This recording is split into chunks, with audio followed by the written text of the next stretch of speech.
What if being wrong is the only way to ever be right? We spend our whole lives striving for perfection. School rewards the right answers. Companies promote those who get it right. Even our phones autocorrect us before we can finish writing our very own sentences.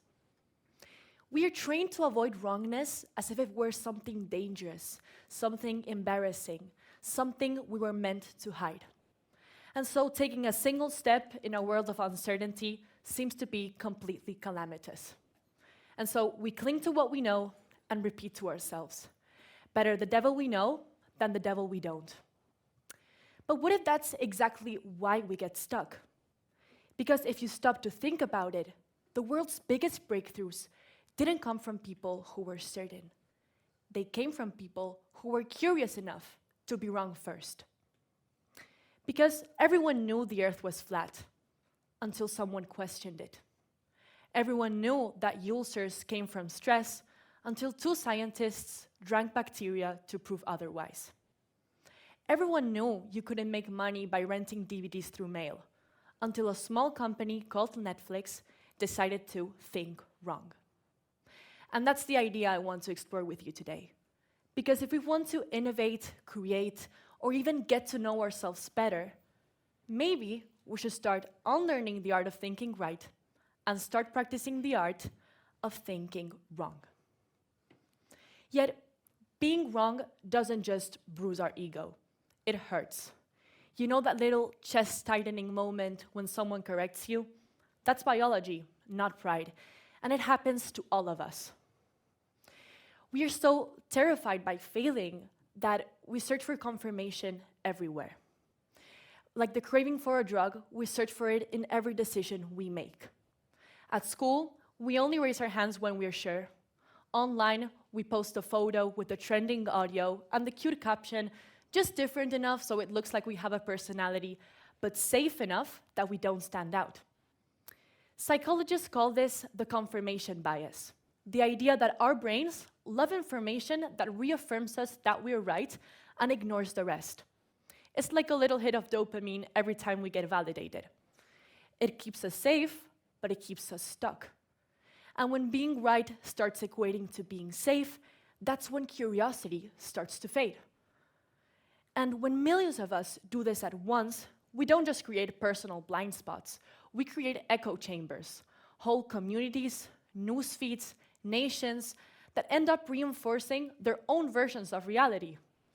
In an attempt to block out uncertainty and opposition from our lives, we end up creating more divided societies, more certain, but less curious.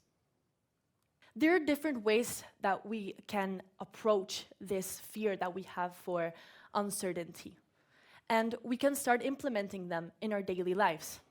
Because the art of thinking wrong isn't about being careless. It's about being courageously curious. It isn't about ignoring evidence. It's about daring to look where no one else is looking. Our first step is to question the obvious. Because sometimes the problem isn't that we don't have the answers, it's that we're asking the wrong questions. Take Netflix, for example, what I was talking about before. They started in an era where everyone thought that you had to walk into a blockbuster to watch a movie, to rent a movie. And they asked themselves a simple question: do we really have to leave our homes to do so? This simple question didn't just change the history of movie rentals. It changed the history of entertainment forever. Our second step is to flip the frame. Because sometimes the best way to move forward is to start backwards. Instead of thinking about what can we change of what already exists, let's ask ourselves, what is it that everyone else has silently agreed cannot be changed? Think about James Dyson, the creator of Dyson. Instead of investigating suction, as everyone thought he should, he decided to investigate airflow. This reverse in his logic created a multi-billionaire business that changed the world. So when we are able to reverse our assumptions, we may find ideas that everyone else simply ignored just because they seemed wrong at first. And then we come up into our third step, which is to prototype the impossible. Most people call it failure, but engineers call it testing. Think about SpaceX, a company that literally blew up millions of dollars on purpose and still called it progress. I'm not saying that you should do that with your savings account, but you get the point. When you start viewing your mistakes as something to embrace, as something to learn from, they become the fuel for your next move. And they start paying rent, and failure becomes a feedback loop. Because, as I said before, the art of thinking wrong is about being courageously curious, about breaking the patterns that keep us small. Yet, those patterns aren't always in business or in science. Sometimes those patterns are found in us. And the hardest place to think wrong is in our own lives. That was the case for me this year, when I had to make the decision whether or not to change schools. I had done it before when I moved from Argentina to Spain, and I remember finding it tremendously hard. I recall laying awake at night, replaying lessons in my mind, fearing to fall behind, desperate not to fail. Of course, I moved away from it, I survived. Time passed, I adapted, but I didn't truly change my mindset. And that became clear to me this year when I had to make this important decision whether or not to change schools. I was so petrified of making the wrong decision, of not being good enough for the IB, of leaving behind the security I thought I had at my old school. Back there, I thought I knew my friends, I knew the teachers, I knew my subjects, I understood the system. So why mess with that ending? Why trade certainty for curiosity? For weeks, I went back and forth on my decision. I couldn't choose between possibility and security, between what I knew and what I wanted to explore. But eventually, I came to the realization that staying in my comfort zone wasn't the same as succeeding. It was just a slower way of failing because I wasn't growing. And so I took the leap.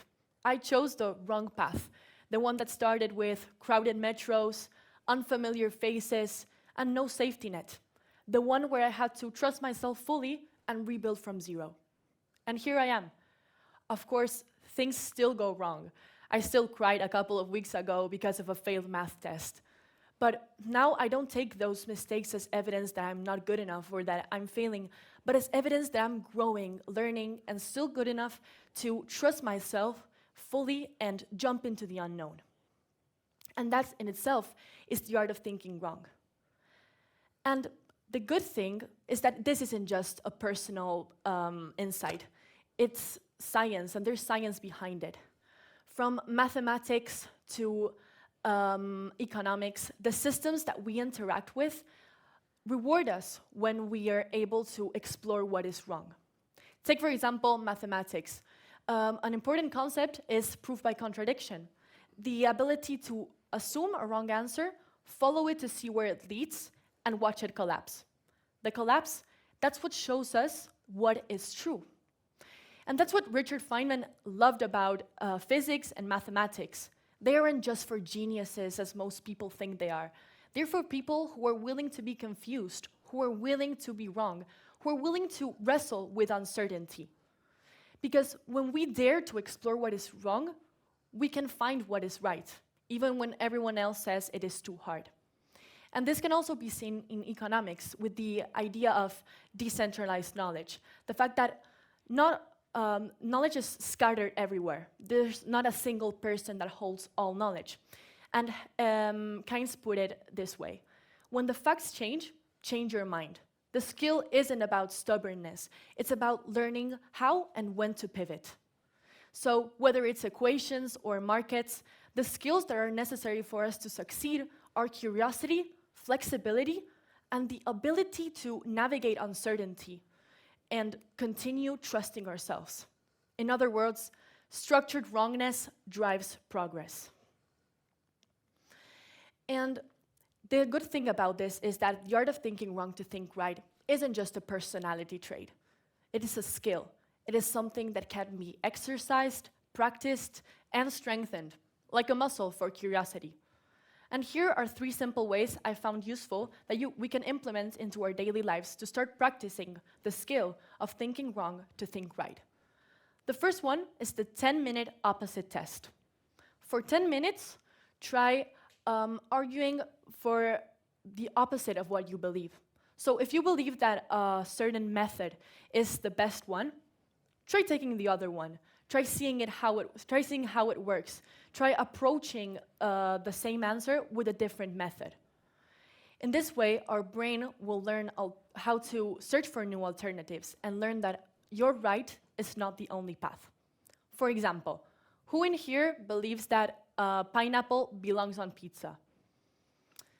Okay, so I see there's a few of you, and for 10 minutes I have to spend defending these maniacs, okay, like it's a joke, but sort of. So that's the 10-minute opposite test. And our second idea is the failure resume, which is about jotting down your most brilliant failures. Not the ones you find embarrassing, but the ones that taught you something. As I said before with SpaceX, your mistakes can become your fuel for your next move. And finally, we come to our third idea, which is creating a safe space both for yourselves and for others. And that's where psychological safety steps in. This is Amy Edmondson's and the Google Project Aristotle, which discovered that the most successful groups are the ones where people feel comfortable enough to make mistakes and to be wrong. So try to create that space for others and for yourself too. Share those half-baked ideas. Ask the questions that seem stupid at first. And don't protect your ego that much that your curiosity starts to be hidden. In this way, people will be more comfortable to be themselves, to share ideas. And who knows, maybe just create the next best business ever or have the best idea. The path to truth is paved with mistakes. Every great innovation, every great discovery, every great personal breakthrough began with someone daring to think wrong. When I look around this room, when I look around my classrooms, when I look around the TEDx backstage, I see the future. I see the future leaders, the future innovators, the future engineers that will shape the world we live in. So the next time you catch yourself clinging to certainty, dare to explore the opposite.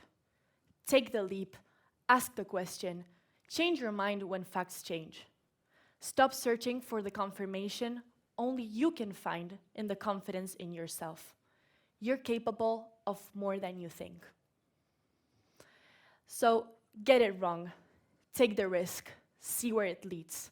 If not, we'll all just become middle-aged people who tell children to stop coloring outside the lines. In the end, that's the art of thinking wrong to think right. Thank you.